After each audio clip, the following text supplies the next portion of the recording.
Is there a color palette that makes him completely black so he looks like the Bic mascot? Give him like a little tie. I kind of wish that was a thing now. You can't even see his face. Alright, let's... I remember in Lethal League there was like a whole bunch of colors for each character that made like the majority of their Oh yeah, characters just matte black. pure tar. With like a couple white features on it, and if everyone picked them and stood really close, no one could tell who was anyone anymore. Pretty sure Candyman looked like he had blackface. I can't remember. Oh wait, no, he didn't have the Is that fight lips. also the Magic Tracker Gunvolt? What? This chick? Nah, she's original. No, okay.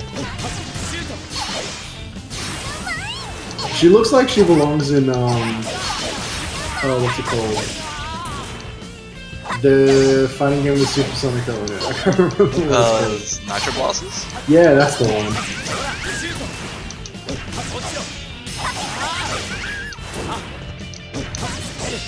It's like Arya from Killer Instinct, and literally any character from that game had an illegitimate love child, it would be this character.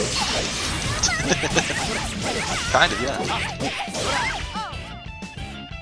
This is a good stage, I like the cats. There are a lot of cats. I wonder if they're on somewhere on the stage there's just a giant cat that barks like that one stage in BlazBlue. I wish. There was a hype cat?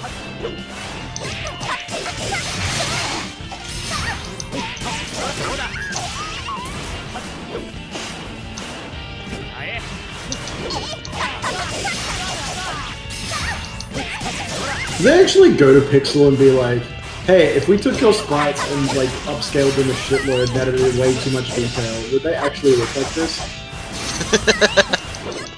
Or did they just like commission someone from doing it? I'm not actually sure. Like, the context is lost on me. I used to love Cave Story. Yeah, I do like Cave Story too. I never finished it. How did you not finish Cave Story? You beat it in the weekend. I'm a lazy bitch. Unless you mean you didn't beat the the Hell stage or whatever they renamed it. Nah, I think I made it up to where the fucking underwater boss, and then I stopped. I beat the original game a bunch, and then I got the Wii port that Nicalis did that was pretty shit. Except that I think, was it that version or the PC version that was port of the Wii version that came with hard mode, where like you got almost none of the extra weapons and you couldn't increase your maximum stick capacity? I did that mode and then got to hell and then could not beat the first boss of it because I need missiles. It's a crutch.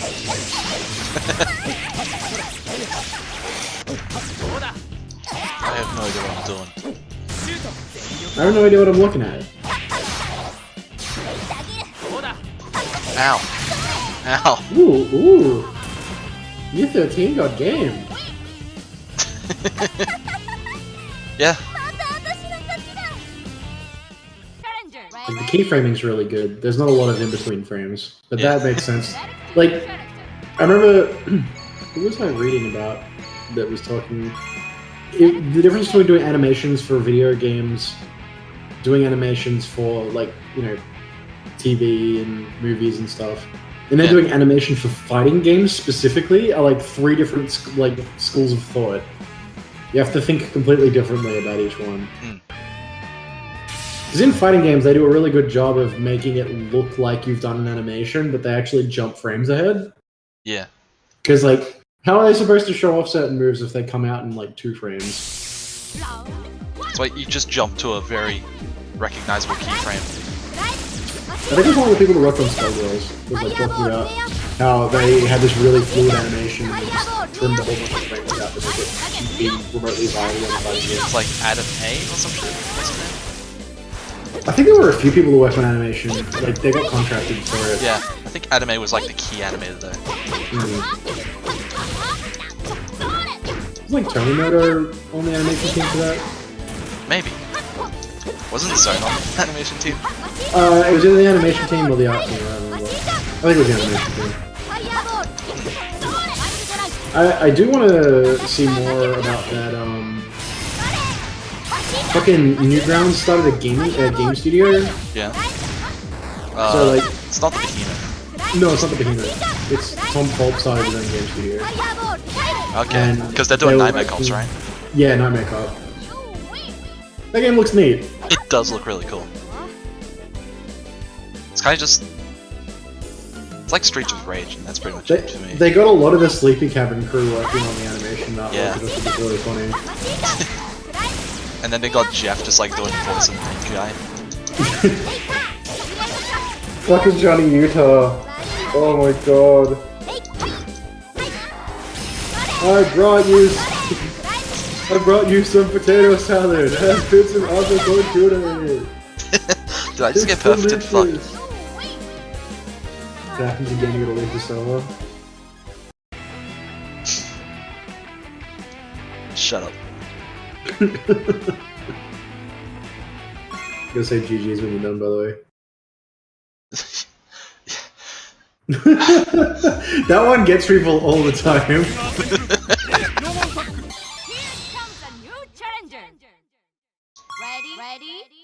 Wait, why does that get everyone?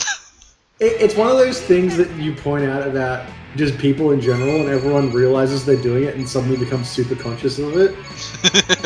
It's like when you tell anyone who speaks the English language that you say, you know, you say so a lot. Even if they don't say it, they will be so fucking careful around it. It's not funny. You are manually breathing. I terrorized someone at one point by constantly bringing it up. And eventually they did say so. I just looked at them and went, fuck!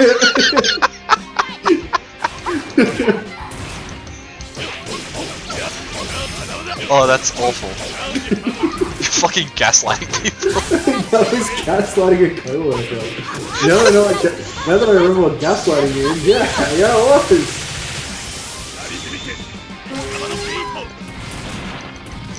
I don't know, gaslighting sounds like way too friendly a word for what it's actually describing. Yeah. It's like how macabre is such a delightfully French word, but it actually means like fucking gory and deathly. Yeah. It's like, oh, that sounds nice. What is it? Oh, fucking death. Alright. Meanwhile, like really fucking gross sounding words like moist describe things that aren't even that bad. Come on, I think moist is a good word. Slightly more than but it's a gross word. A good word can also be gross. I don't know. I think people who invented a lot of words in the English language, if they were aware of other words from the future, they would have switched them around. Lit. No, I think lit would have stayed the same. Oh yeah. Whoa! I mean, lit is also a word, so. If they found out what lit meant now, they'd be like, we are never using this word, it's banned.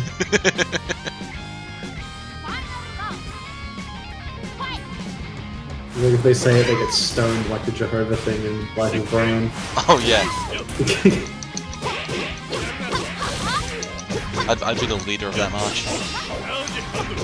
What, just stoning people who said lit? Just stoning people who say lit.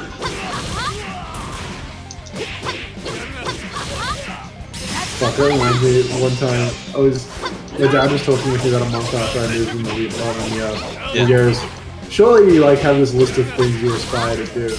Really, kind of covered them all off. I'm pretty basic like that. He goes, come on, like make a bucket list or something. I was like, well, what's on yours? I was like, well, there's two really important things. One is to participate in the Isle of Man TT, which is basically like telling me he's going to commit suicide. Because the Isle of Man TT is the motorbike race that is open entry and kills like 4 people every couple of years. Whoa. It's basically the Isle of Man in the UK or whatever. You have to race around the perimeter of it on suburban streets on a motorbike. And they do this at like 220 kilometers per hour. And the other one, which is even way funnier, is he wanted to participate in the public stoning. Like he just wanted to know what the experience of throwing a rock at someone would be like. I was like, that's fucking barbaric. You know what? I'm with him. That sounds fun.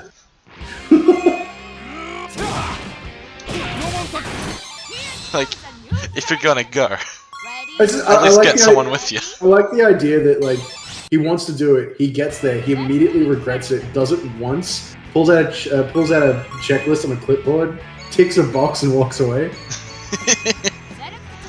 Doesn't make him feel really bad afterwards. It's like the child's one being stoned. You know what you did. I only did one. You know what you did. Peer pressure, man. Oh, that's a good color. Yeah, it's pretty good. Is Noko an original character too? Nah, it's from Kawase. For sure. Oh, okay. I thought there was only one character in Kawase. I think there may be a series, I don't know. There is a series, but they all involve the same main character. you whip stuff with a fishing line and it's like a puzzle platformer. And I think the original one on the Super Nintendo, you had to beat it under a time limit. Oh, really? And I don't actually, if I recall correctly, I never finished it. I don't think you can actually beat the game by completing every level. You have to take warps. I could be wrong there. Maybe if you're like super godlike, you can do it fine. The whole idea was like, it was a very, very basic game that it was one of the first ones to have like a real proper string physics engine. Yeah. Because you could hang the hook onto things and like whip yourself around by like stretching the line out and stuff. Oh yeah, I think I saw a speedrun that actually. Maybe. It's like GDQ 2015 or some shit. I remember playing it on an emulator when I downloaded it on like a shitload of Super Nintendo games on it. And then I watched an episode of Game Center CX on it. Huh. Ow. I don't even know if that show is still a thing, but it was good when it was still a thing. Yeah, I don't even know what you're talking about. It was a Japanese TV show about some like dude in his 40s, just playing. He basically sits in a room and plays video games for a whole day. And the aim is like he has to finish a game in like business hours or a couple days or whatever. They like set a time for it.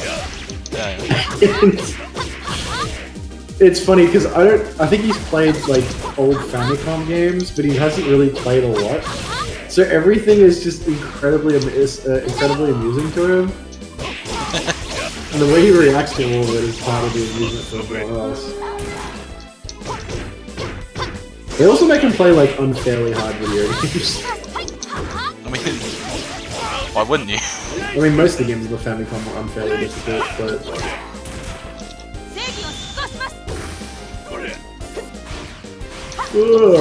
Do most of these combos play themselves or what? Kind of. With Noko at least. Is there auto comboing? A bit. Okay.